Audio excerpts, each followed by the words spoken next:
Дали некогаш сте се запрашале како се добива секоја боја што ја гледате во книги, списанија и постери? Тоа не е магија, туку наука.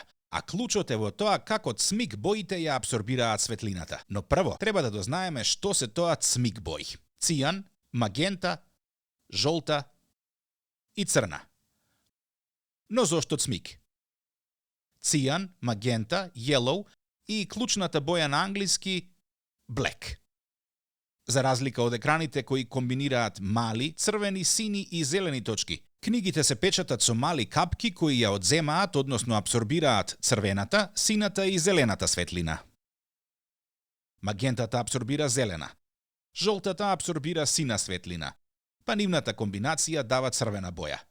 На ист начин цијанот и жолтата даваат зелена боја.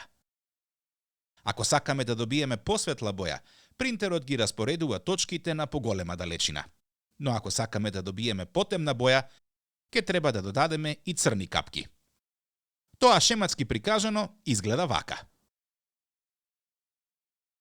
Еве пример како на микроскопско ниво изгледаат испринтаните материјали. А сега, дојде време ние да направиме еден цмик експеримент. Исечете ги прецизно малите слики. Ке добиете 4 мали сликички, секоја со друга цмик боја. Обидете се со нив да направите различни комбинации. Добиената слика ставете ја на бела позадина или уште подобро, поставете ја спроти добро осветлен прозорец. Ако ви се допадна видеото, скенирајте го кодот за повеќе експерименти кои се наоѓаат во нашето научно пакетче.